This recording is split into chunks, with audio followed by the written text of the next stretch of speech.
అందరికీ శుభోదయం. మా పిల్లలు చిన్నప్పుడు వంటల పుస్తకంలో వండిన సపోటాలు అని ఉంది.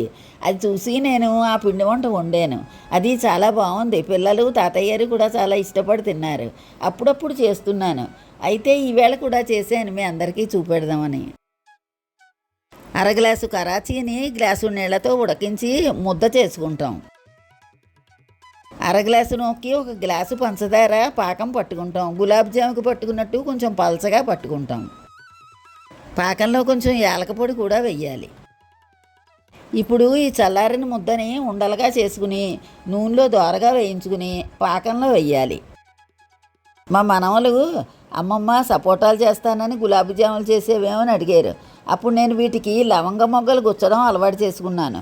సపోటా పండు ముచిగిలే ఉంటుందని లవంగ మొగ్గ గుచ్చుతున్నాను.